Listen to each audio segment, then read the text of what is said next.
Alô, meu irmão, minha irmã, sejam muito bem-vindos a essa meditação das leituras da oitava do Natal, né? A festa do Natal e a festa da Páscoa são tão importantes para a nossa igreja que, na verdade, um único dia para celebrar essas festas não é suficiente. Então, tanto o Natal quanto a Páscoa, a igreja celebra 8 dias como se fosse um só. E como o 8 tem o símbolo de recomeço, de ressurreição, não sei se vocês sabem, mas o 8 simboliza a eternidade na igreja, exatamente pelos vínculos, os círculos que se unem e se auto-iniciam automaticamente. Ah, a igreja, ao colocar essas duas festas sendo celebradas por 8 dias, significa que, na verdade, ela espera que o cristão católico celebre e continue a celebrar essas festas por todos os outros dias, até que já possamos celebrar essas festas, não mais aqui na terra, mas no céu. Então, eu espero que você tenha tido um santo Natal com a sua família, com muita paz, com muita bênção, com muita oportunidade de estarmos juntos. E é tão bonito que esse primeiro domingo, depois da festa do Natal, seja exatamente consagrado à família. Para te levar a pensar exatamente, se você não percebeu, que o lado melhor das festas que você teve não foi o presente que você ganhou, mas foi a oportunidade de estar conosco novamente com aquele tio, com aquela tia, com a mãe, com o filho, com o amigo, com pessoas que são queridas para o seu coração.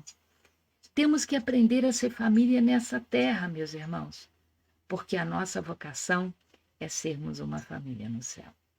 Então, que nesse domingo, consagrado à Sagrada Família, nós possamos aprender com a família de Jesus, Maria, Jesus e José, o que é importante, o que Deus espera para todos nós. De uma forma muito particular, queremos colocar no coração do Senhor, nesse início, todas as pessoas que se recomendaram às nossas orações, todos aqueles que são enfermos, todos aqueles que estão passando por depressão, todos aqueles que estão passando por situação de acidentes, de problemas repentinos de saúde, todos aqueles que estão sofrendo de solidão, que estão precisando se sentir amados. Que o Senhor vá ao encontro de todos eles e possa restaurar seus corações, sua alegria de viver, sua esperança. E os faça mais perto daquele que pode trazer o verdadeiro consolo, que é Jesus. Enfim, que estejamos aqui, unidos e reunidos, em nome do Pai, e do Filho e do Espírito Santo. Amém. Vamos ver o que Deus vai nos falar nas leituras desse final de semana.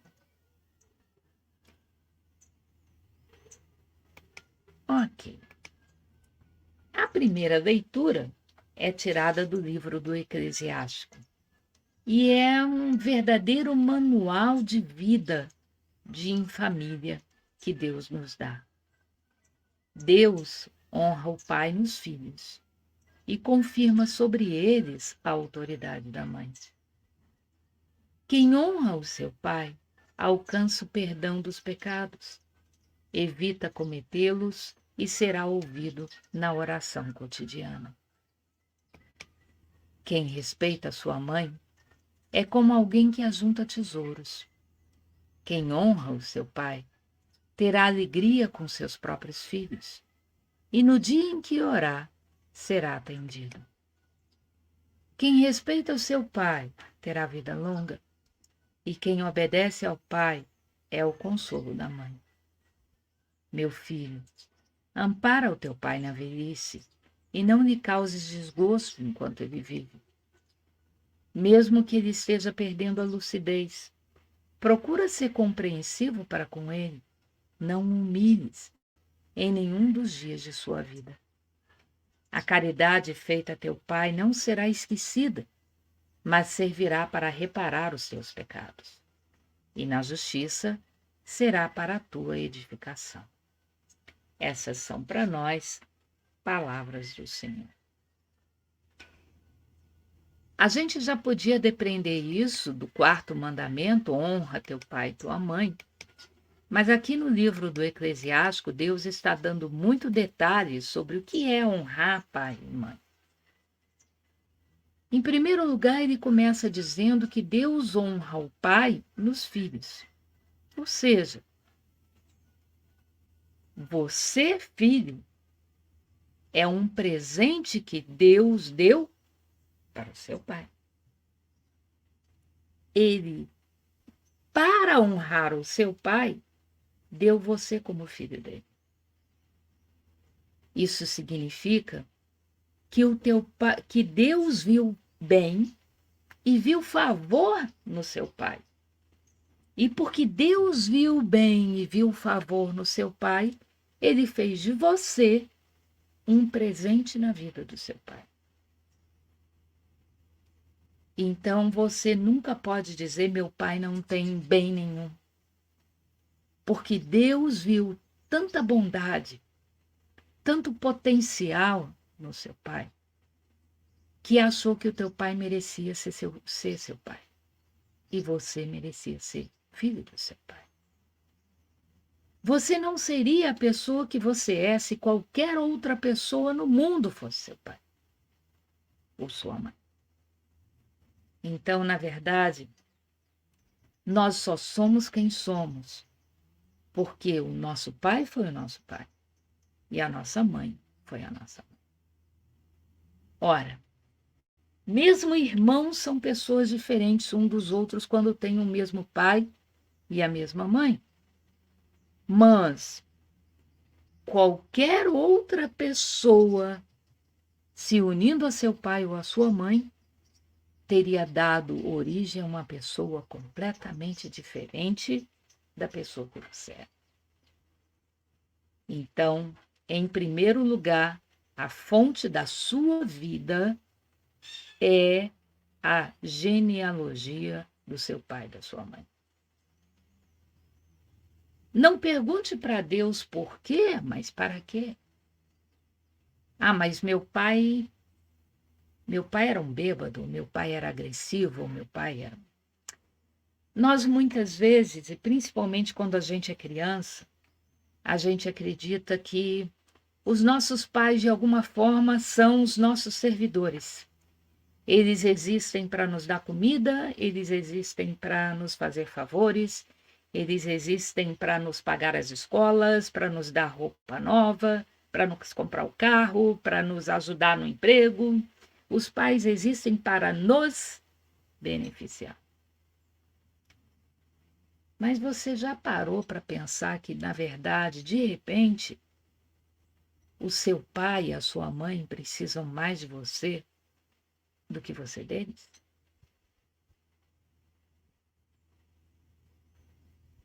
Talvez Deus estivesse contando com você para fazer do seu pai uma pessoa melhor do que ele é? Ou para fazer da sua mãe uma pessoa melhor do que ela é? Talvez com o seu amor, com o seu carinho, com a sua solidez ao lado deles, você inspirasse seus pais a serem pessoas melhores. Nem todo mundo na vida teve pais perfeitos. Os meus pais se separaram muito cedo, meu pai nunca nos procurou. Formou outra família.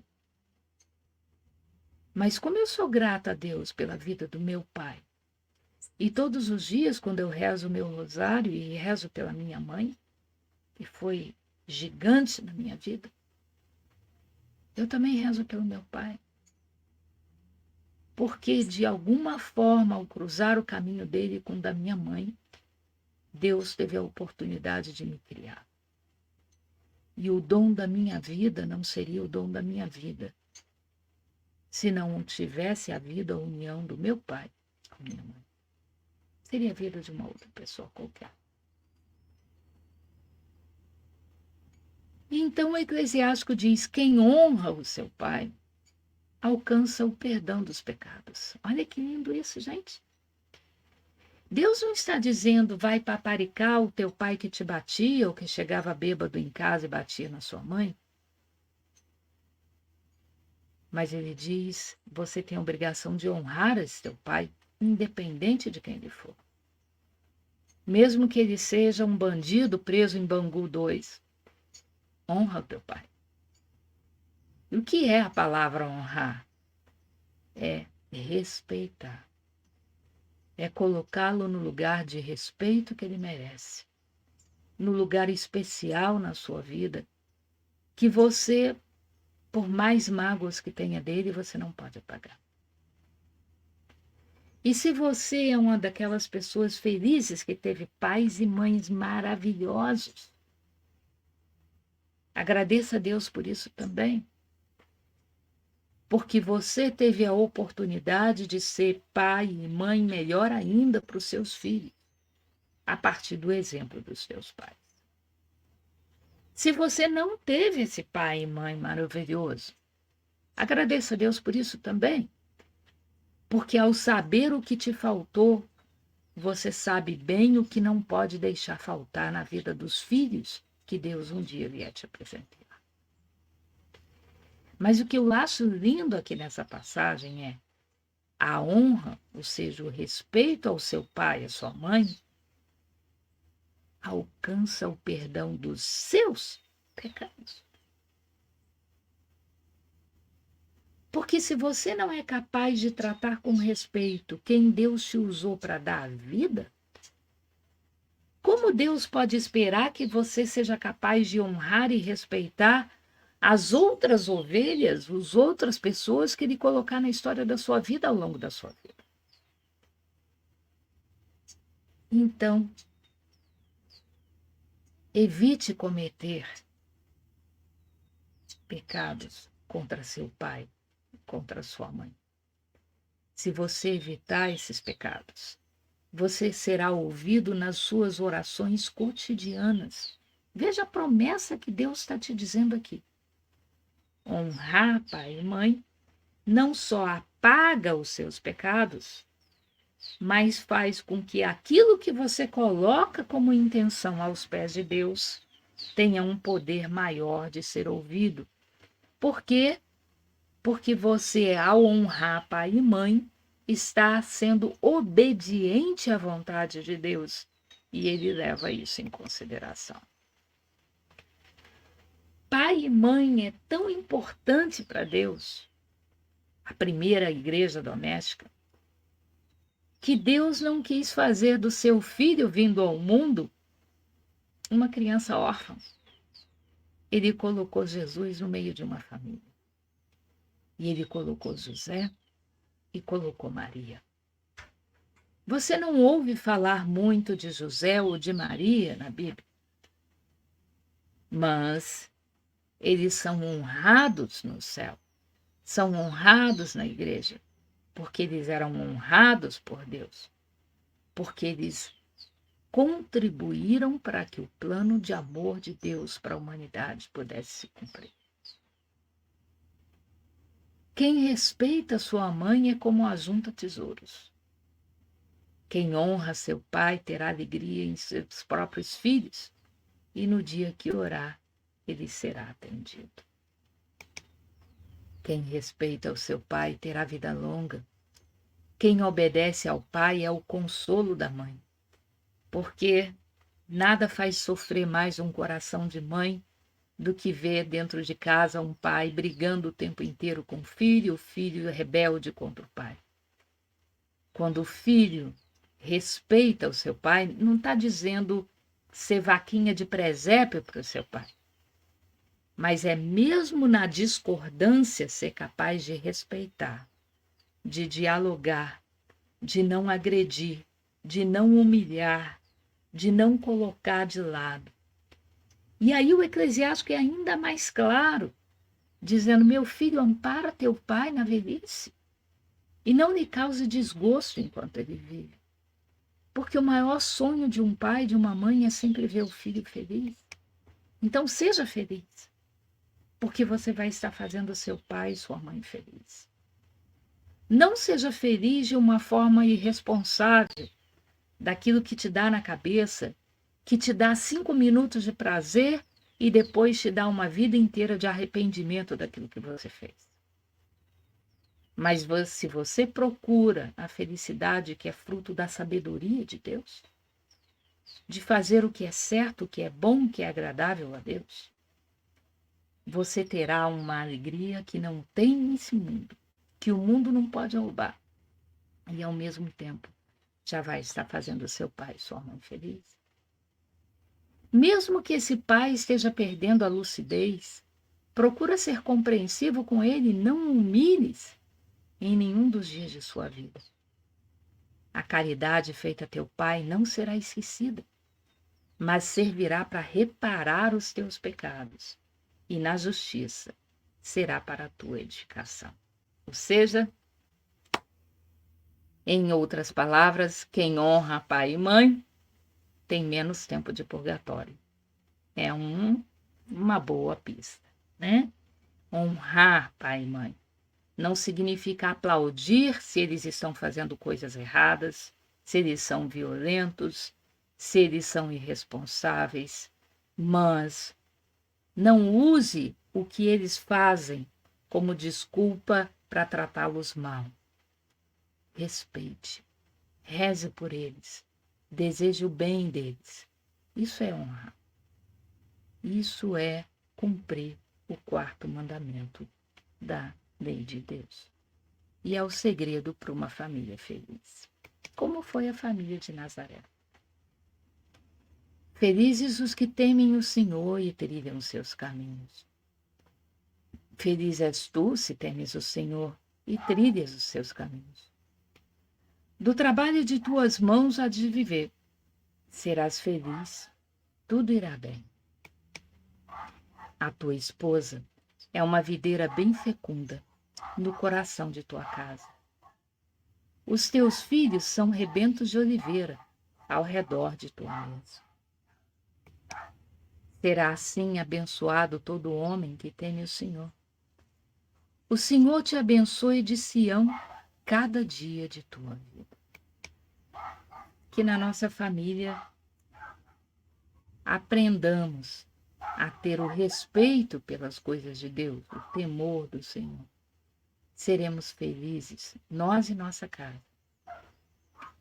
Apesar dos altos e baixos, apesar das dificuldades, apesar das perdas, apesar das dificuldades, quando estamos com Deus e deixamos o estar com Deus começar na nossa família, dentro da nossa casa, com as portas fechadas, onde não existem segredos, onde o nosso eu tem condição de aparecer melhor. Ali é o primeiro lugar para a gente ser cristão.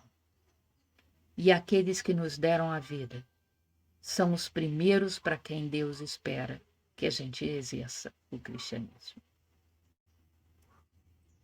Na segunda leitura, nós temos a leitura da carta de São Paulo aos Colossenses, que diz assim: Irmãos, vós sois amados por Deus, sois os seus santos eleitos.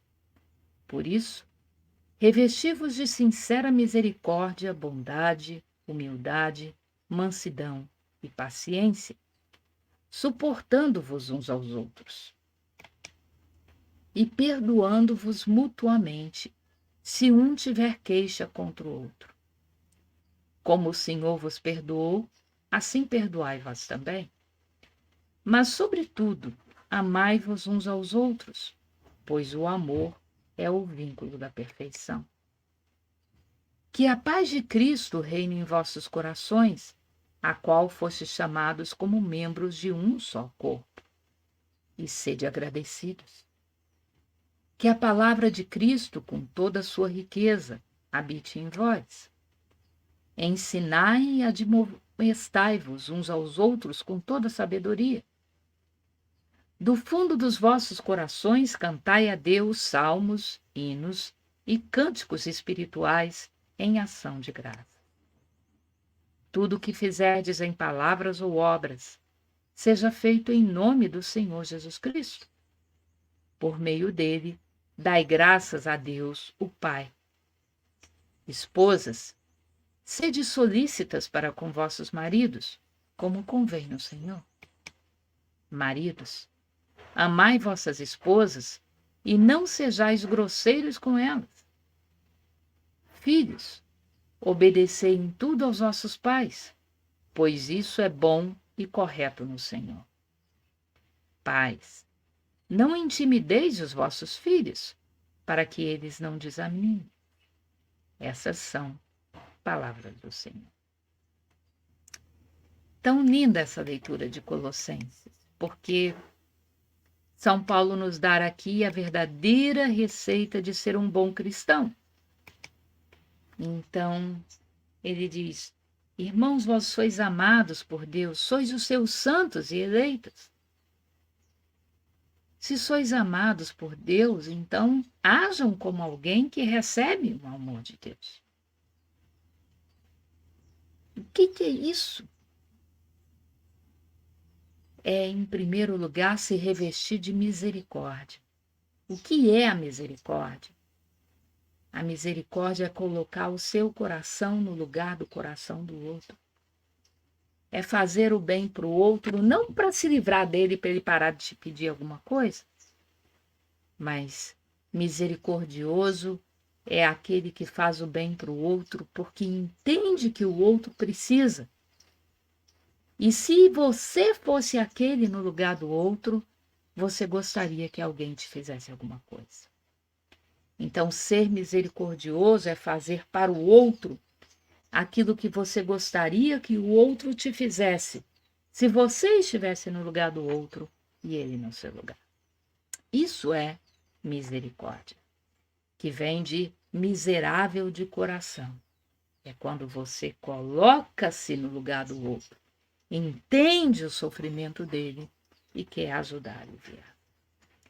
Sede bondosos, humildes, mansos, pacientes, suportando-vos uns aos outros. Em outras palavras, São Paulo está dizendo: se você entende que Deus ama você, que você é escolhido por Deus, porque você já descobriu esse amor, enquanto tem outros que vagam por esse mundo e ainda nem descobriram essa grande verdade, considere-se um eleito. Você é privilegiado. Então, haja de acordo com esse privilégio, com misericórdia, com bondade, com humildade, com mansidão, com paciência, que são características de quem? De Jesus Cristo. Em outras palavras, São Paulo está dizendo: se você encontrou o Cristo que te ama, seja na vida do outro o Cristo que o ama, para que através de você o outro possa encontrar o Cristo que o ama também. Bonito isso, né? Você, na verdade, pode ser a única chance que o teu próximo tem de conhecer Jesus. E aí, São Paulo continua: perdoe-se mutuamente. Ou seja, meus irmãos, quando a gente encontra Deus, nenhum de nós se torna vacinado contra o pecado. Então é natural que você vá magoar alguém e que alguém vai continuar te magoando.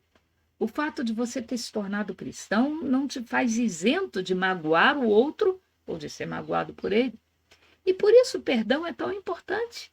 Ele é necessário exatamente porque vamos continuar sendo carne e mais pecadores do que a gente é capaz de ser santo, infelizmente, enquanto a gente estiver nessa carne. Como o Senhor vos perdoou, assim perdoai-vos também. Mas, sobretudo, amai-vos, pois o amor é o vínculo da perfeição. O que São Paulo está dizendo é: quer um segredo para precisar perdoar menos? Ame mais. Porque quanto mais você ama o outro, mais importante é fazê-lo feliz ao invés de magoá-lo, ao invés de explorá-lo, ao invés de machucá-lo. E quando você ama de verdade um outro, perdoar sempre fica mais fácil. Então, o amor é o vínculo da perfeição, porque te ajuda, te inspira a fazer o bem que o outro precisa que seja feito. E, ao mesmo tempo, te leva a se alegrar e estar disposto a recomeçar sempre que, por algum motivo, esse relacionamento vier a estar afetado. Por quê? Porque ao amar, você entende que o teu coração precisa da outra pessoa. E por isso você perdoa.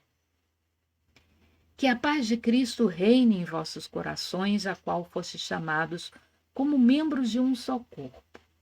Então vejam só a diferença aqui.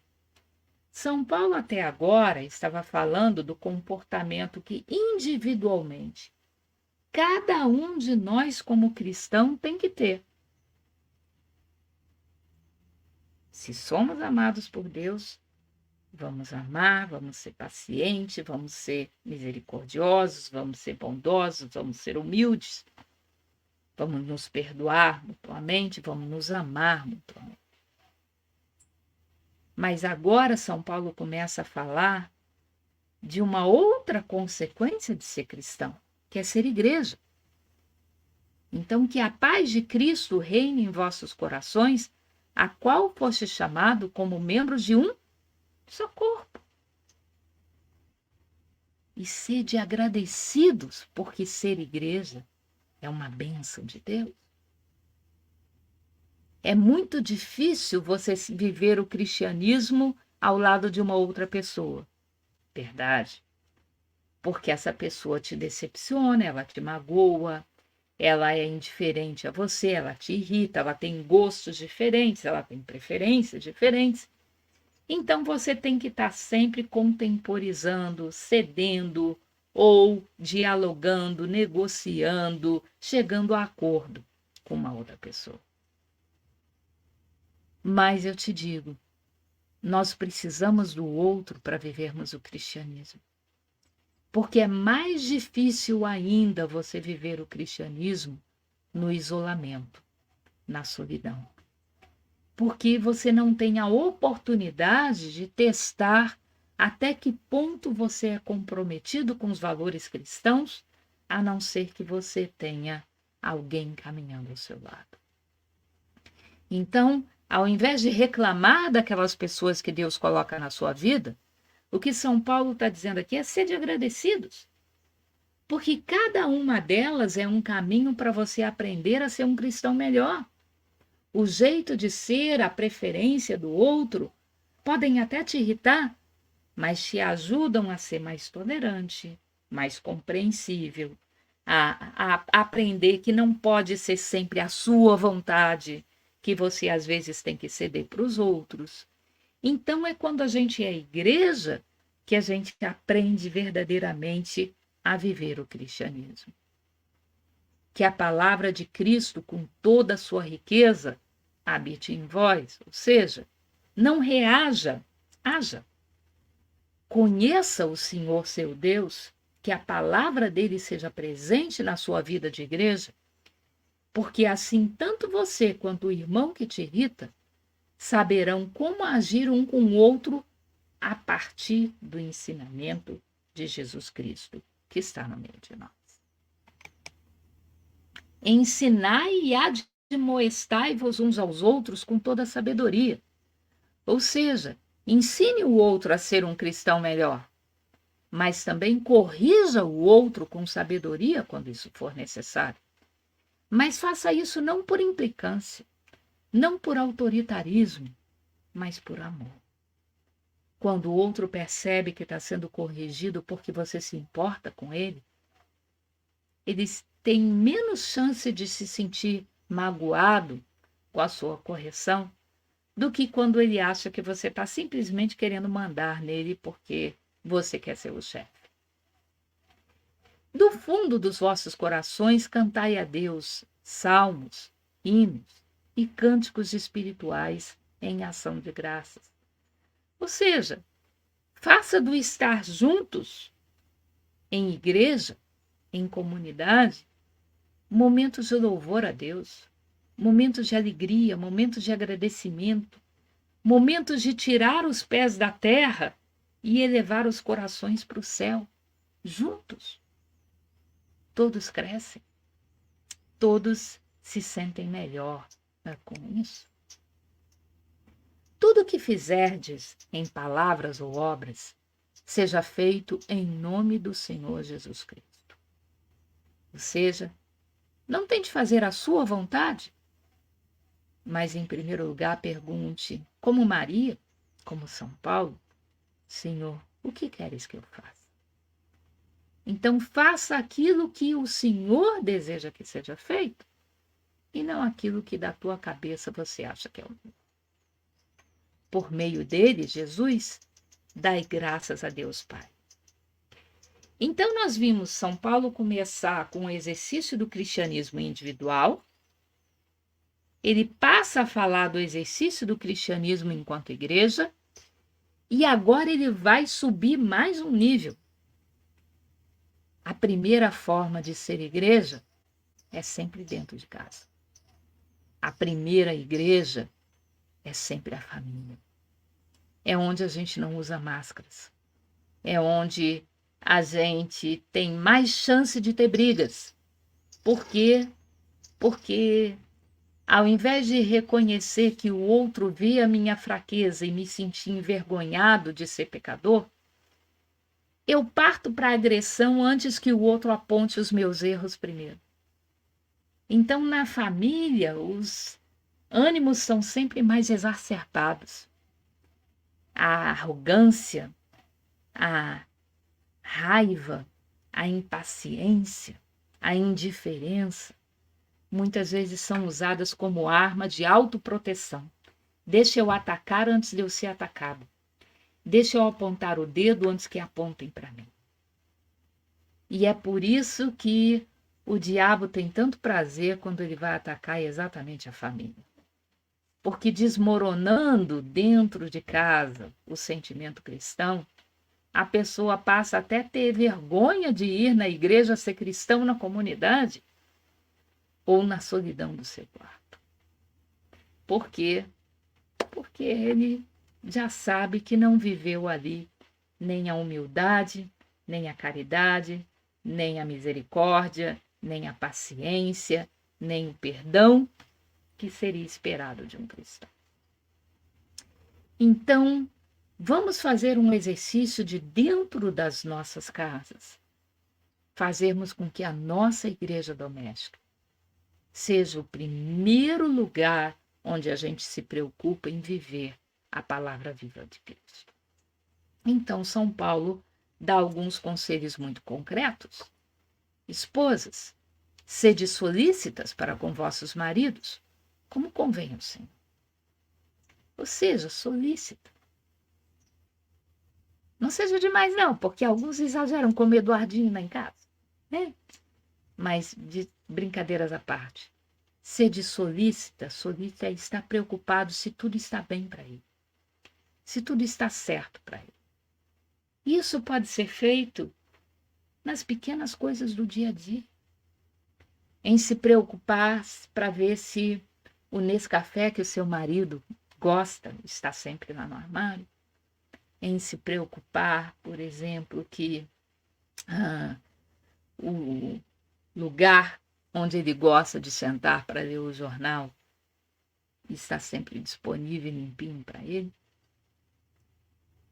A gente hoje em dia entra nas nossas casas e nem se cumprimenta mais.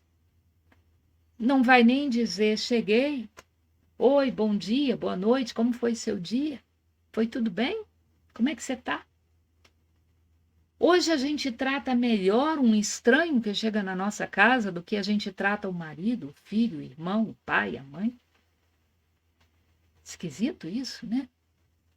As pessoas que são mais importantes para nós são aquelas que a gente menos se preocupa em cativar.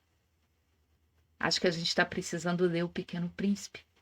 E talvez seja um bom voto para a gente fazer nesse ano de 2024 que está para se iniciar. Ler a palavra de Deus, para que ela esteja viva no meio de nós. E deixar o nosso coração que anda se enchendo tanto de violência, de guerras, de egoísmo, de preocupações com dinheiro, de poder, que o nosso coração possa se encher de poesia, de alegria por estarmos juntos, né? De estarmos em família, de termos a oportunidade de conversar entre nós. Maridos, amai as vossas esposas e não sejais grosseiros com elas. Então, senhores maridos, tá aí.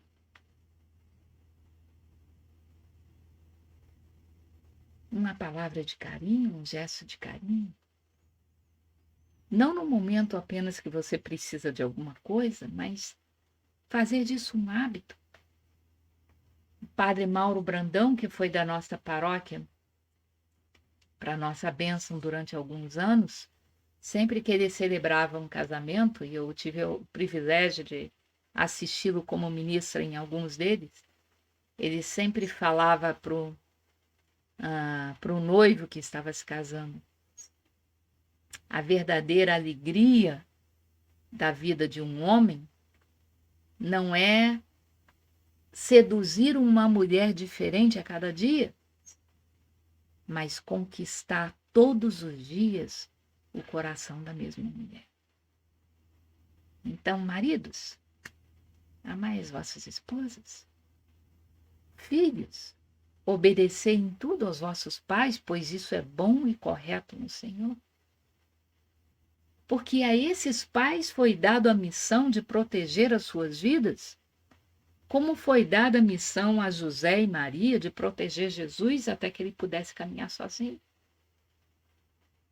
Pais, não intimideis os vossos filhos para que eles não desanimem. Ou seja, não trate o seu filho como um incapaz, porque isso não o leva, não o ajuda a perceber que ele é capaz de muito mais coisas do que o que ele está fazendo nos dias de hoje. E finalmente chegamos ao Evangelho, que é tirado do capítulo 2 do Evangelho de São Lucas. Quando se completaram os dias para a purificação da mãe e do filho, conforme a lei de Moisés, Maria e José levaram Jesus a Jerusalém a fim de apresentá-lo ao Senhor. Conforme está escrito na lei do Senhor, todo primogênito do sexo masculino deverá ser consagrado ao Senhor. Foram também oferecer o sacrifício, um par de rolas ou 2 pombinhos, como está ordenado na lei do Senhor. Em Jerusalém, havia um homem chamado Simeão, o qual era justo e piedoso, e esperava a consolação do povo de Israel. O Espírito Santo estava com ele e lhe havia anunciado que não morreria antes de ver o Messias que vem do Senhor. Movido pelo Espírito, Simeão veio ao templo. Quando os pais trouxeram o menino Jesus para cumprir o que a lei ordenava, Simeão tomou o menino nos braços e bendisse a Deus. Agora, Senhor, conforme a tua promessa, podes deixar teu filho, teu servo partir em paz, porque meus olhos viram a tua salvação, que preparaste diante de todos os povos, luz para iluminar as nações e glória do teu povo Israel. O pai e a mãe de Jesus estavam admirados com o que diziam a respeito dele. Simeão os abençoou e disse a Maria, a mãe de Jesus: esse menino vai ser causa tanto de queda como de reerguimento para muitos em Israel. Ele será um sinal de contradição. Assim serão revelados os pensamentos de muitos corações. Quanto a ti, uma espada te traspassará a alma. Havia também uma profetisa chamada Ana, filha de Fanuel, da tribo de Asser. Era de idade muito avançada. Quando jovem, tinha sido casada e vivera 7 anos com o marido. Depois ficara viúva e agora já estava com 84 anos. Não saía do templo dia e noite servindo a Deus com jejuns e orações. Ana chegou nesse momento e pôs-se a louvar a Deus e a falar do menino a todos os que esperavam a libertação de Jerusalém. Depois de cumprirem tudo, conforme a lei do Senhor, voltaram a Galiléia, para Nazaré, sua cidade. O menino crescia e tornava-se forte, cheio de sabedoria, e a graça de Deus estava com ele. Essas são para nós palavras da salvação. O que nós vemos nessa passagem? Nós vemos que José e Maria, pais de Jesus, pais a quem Deus confiou a proteção, a educação, a formação de Jesus, assumiram plenamente a sua função e faziam por Jesus, e com Jesus e em Jesus, tudo aquilo que era esperado de qualquer casal ordinário de pais em relação aos seus filhos. Eles não se sentiam acima dos outros pais, mas obedientes a tudo aquilo que Deus tinha prescrito que os pais deveriam fazer com seus filhos. Então, no momento certo, eles levam Jesus para ser apresentado no templo, para que seja oferecido o sacrifício esperado. Vejam, eles trazem nos braços Deus feito homem, mas ainda assim não se sentem acima das leis que qualquer homem precisava seguir e obedecer.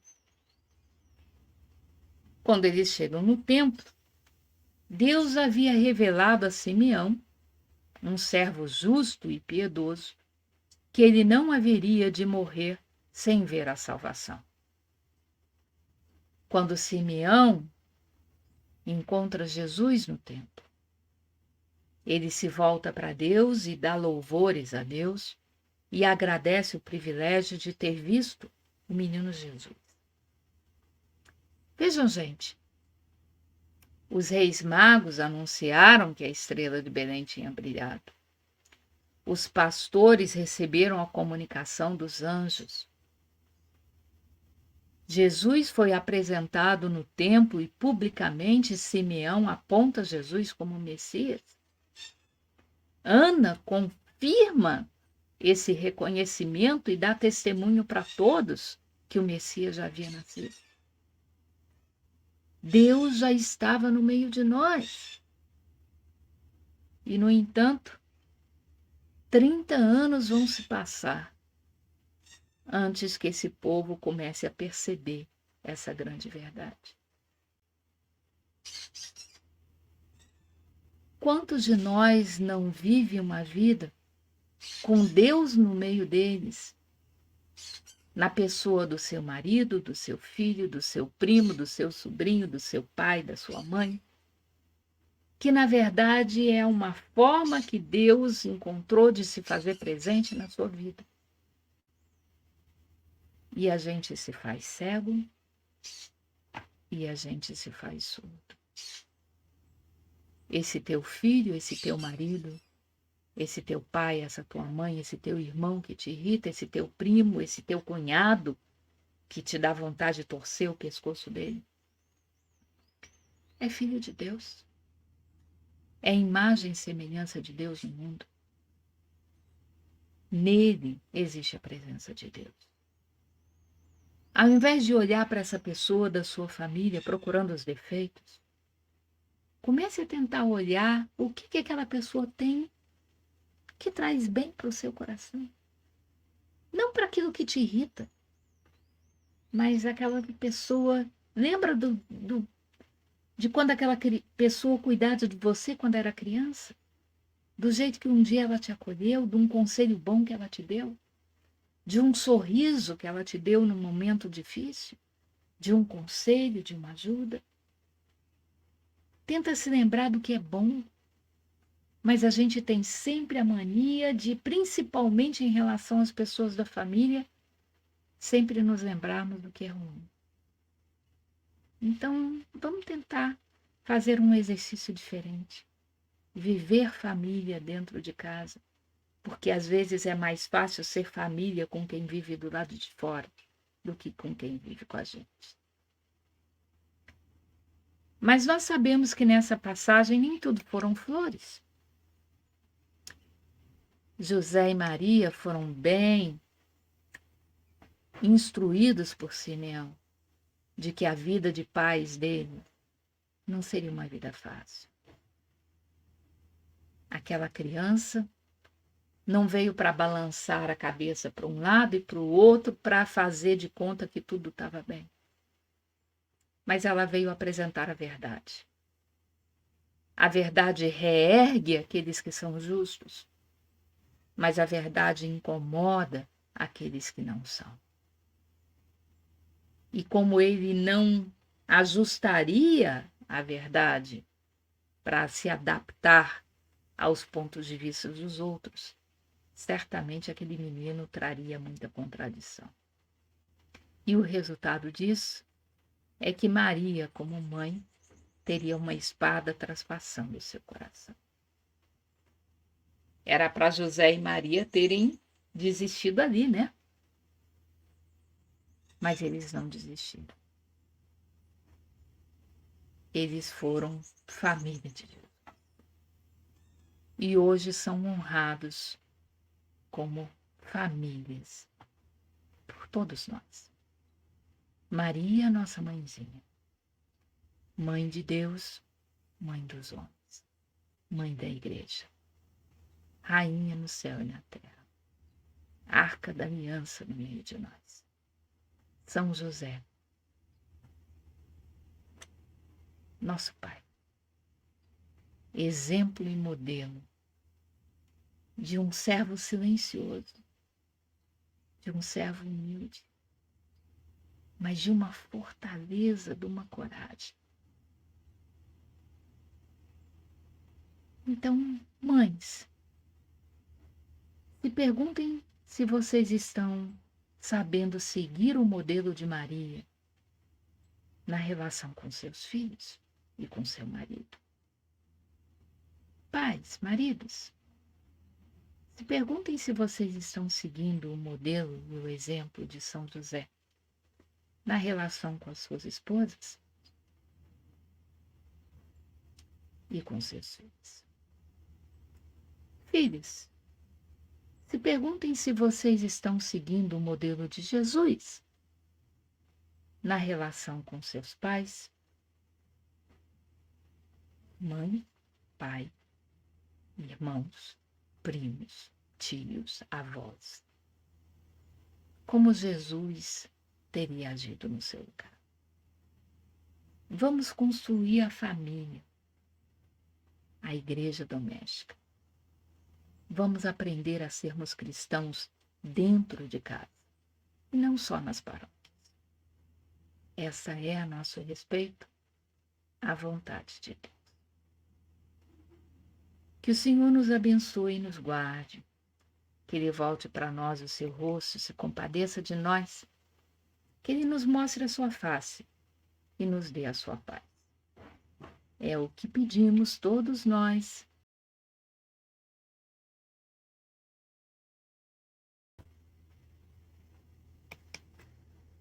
E do Filho e do Espírito Santo. Amém. Vou gravar daqui a pouquinho também a meditação da solenidade de Maria, Mãe de Deus, Mãe de todos nós. E vamos aproveitar a solenidade de Maria para entoar o Te Deum e também o Veni Creator, que nos dão indulgências plenárias nesses dias. Que o Senhor nos abençoe e nos guarde com toda a sua graça e com toda a sua paz. Semana que vem, se Deus quiser, já estaremos de volta no Rio, no horário normal da nossa meditação.